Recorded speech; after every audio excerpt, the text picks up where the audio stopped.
Hi guys, and welcome back to TomTalks. Make sure to like, share, subscribe, comment, all that good stuff.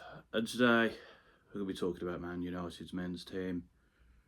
Oh dear, I can't wait for this season to end.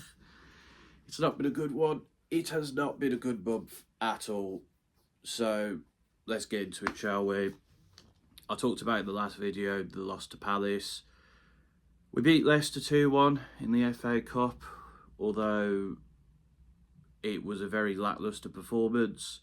Xerxes comes on, puts it in, and then of course Maguire scores a header late on from a lovely Bruno free kick, but Maguire was very much offside, and the fact there was no VAR meant that we got through just about, but it was a very lacklustre performance. We lost 1-0 to Spurs, where, we had chances to get a draw at least, or something else. We didn't take them.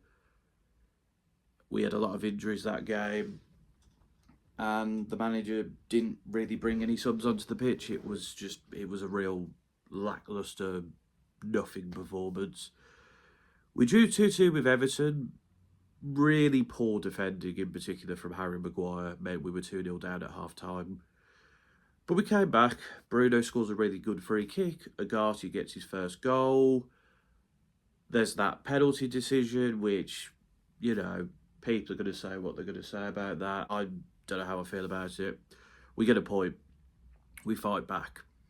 We beat Ipswich 3-2. I mean, Onana really put in a really poor goalkeeper performance in that game. Him coming out but not dealing with the first goal. Him basically going, go on, yeah, you score with the second goal from Filligan. Dorgu as well. I mean, he played quite well in the games he'd played, but he really badly dealt with the ball on the first goal. And then, of course, he gets sent off for quite a stupid challenge, so he was suspended for the game afterwards. But do you know what? Bruno's corner gets put into the back of the net by an Ipswich player. His corner causes a lot of issues, and De Ligt eventually puts it in. And then, of course, his corner was headed home by Maguire to win the game. And I'll say this, Bruno was excellent in that game, and I think he has stepped up this month. I mean, a goal and 2 assists doesn't seem like a lot, but technically it was 3 assists because of the own goal. But I think he was our standout player this month. And I will say to the players, to defend with 10 men and to dominate the game is something, I guess, and it's an important victory. And then, of course, we've just played in the FA Cup where we lost on penalties to Fulham. We were very lacklustre. Bruno scores a fantastic goal to make it 1-1, and then in extra time we don't take our chances. And yeah, Onana is not very good at saving penalties. He did make good saves in the game. And yeah, Leno, who is a very good goalkeeper, makes 2 penalty saves. They win the game. So we're out of the FA Cup now, which is a shame. And we've just got the Europa League left and whatever with the league. So to summarise, Onana has been very good and awful in equal measure. I mean, just look at the Ipswich game, look at his penalty saving attempts in the Fulham game. Defensively, I mean, De Ligt has been fairly consistent. I think we're massively missing Lisandro Martinez. Lenny Yoro, again, is a young player. He has looked decent overall, but there's still more to come from him. Iden Heaven looked decent in the Fulham game. I thought he put in a good performance. But Maguire is pretty awful at times, okay at others. In terms of the fullbacks, Dallo is looking a bit better. Of course, got the assist for Bruno. Mazwari is not playing as well as he was. Dorgu looked decent, but then he got sent off. So, yeah. In the middle of the park, I mean, Agati is good, but at times isn't.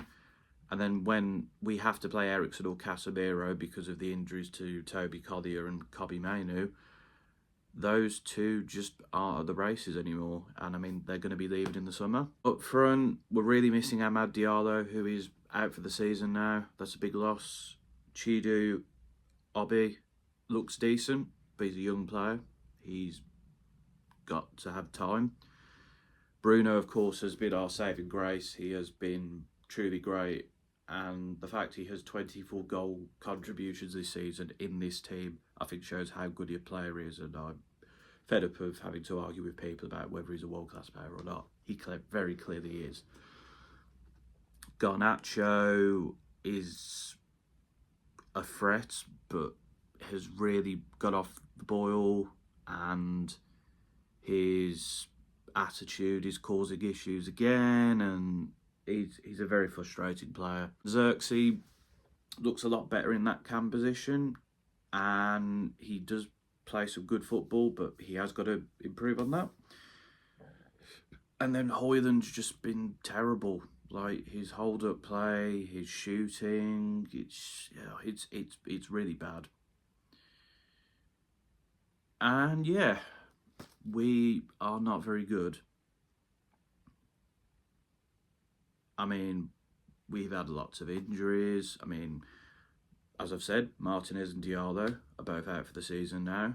Mainu and Collier are hopefully back soon, because we really need them in the middle of the park. I've heard that Maguire and Agate are now injured.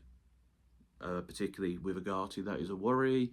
With Maguire again, we are probably going to be throwing Iden Heaven into that Real Sociedad game. Although I don't know, because apparently Chido Obi is not in the squad for the Europa League.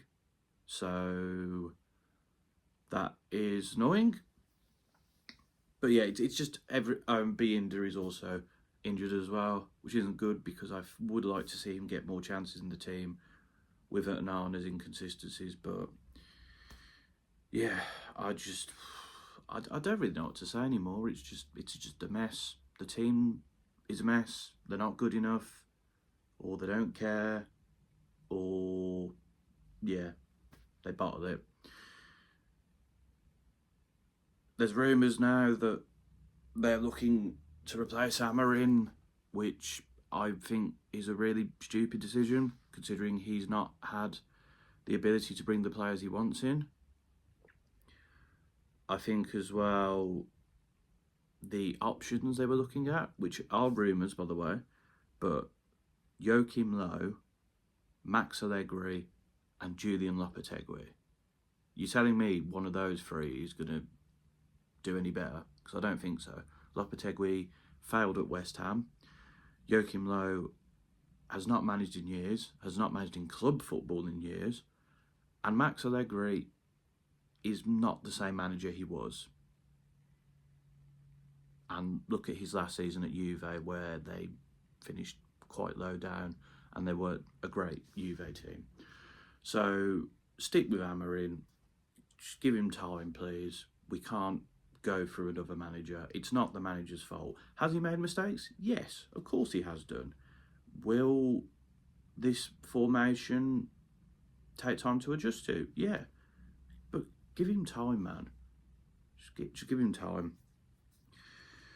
But looking ahead, this month we've got Real Sociedad in the Europa League last 16, the away at a home leg. I really don't know how this will go.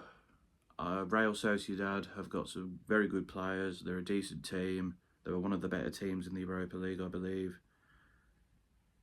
And we do seem to struggle against Spanish teams in recent times in Europe. So I really don't know how that will go. But looking at the team currently, I can't see us winning that game. But who knows? We've then got Arsenal at home. Again, even though Arsenal are struggling, although they did batter PSV 7-1, I don't see us winning that one. Maybe we get a draw. And then Leicester away, maybe we get a result there. I don't know. I'm looking ahead to like April. We've got Forest, we've got Man City.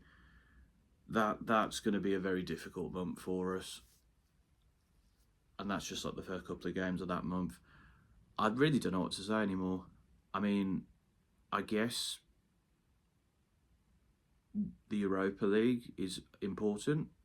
The manager doesn't seem to think it's important, which I get and I understand, but also you need the money to buy players. And as unlikely as it is, if Man United do win the Europa League, we get Champions League football next year. And that's not just important for attracting players, that's important for the monetary reasons. So I think we should try with that, especially now that we're out of the FA Cup. Side of that, I mean, there's going to be some massive protests against the Glazers, who continue to destroy this club in any way they can. Ineos are continuing to just fire people and taking away free food from the canteen and all this other nonsense that isn't going to really solve the issues. The things that will make money is selling players and getting players off big wages, getting players off these contracts. That is what will solve, not sacking a few staff. It's a mess. And then if you look at the players who are on loan, Anthony's doing quite well at Real Betis, Rashford's doing well at Villa. So it just shows that it's just a real toxic environment at Manchester United Football Club, and the Glazers need to go. It's simple as that, really. But is that going to happen? Probably not. Are the government going to do anything around football regulations? Probably not. So yeah, I don't have much else to say, to be honest. It's lacklustre. It's a mess. It's disappointing. It's Manchester United's men's team in 2025. If you've got any thoughts, let me know in the comments. What do you think needs to be changed? Are you optimistic about next season? Let me know in the comments. But until next time, this has been another TomTalks.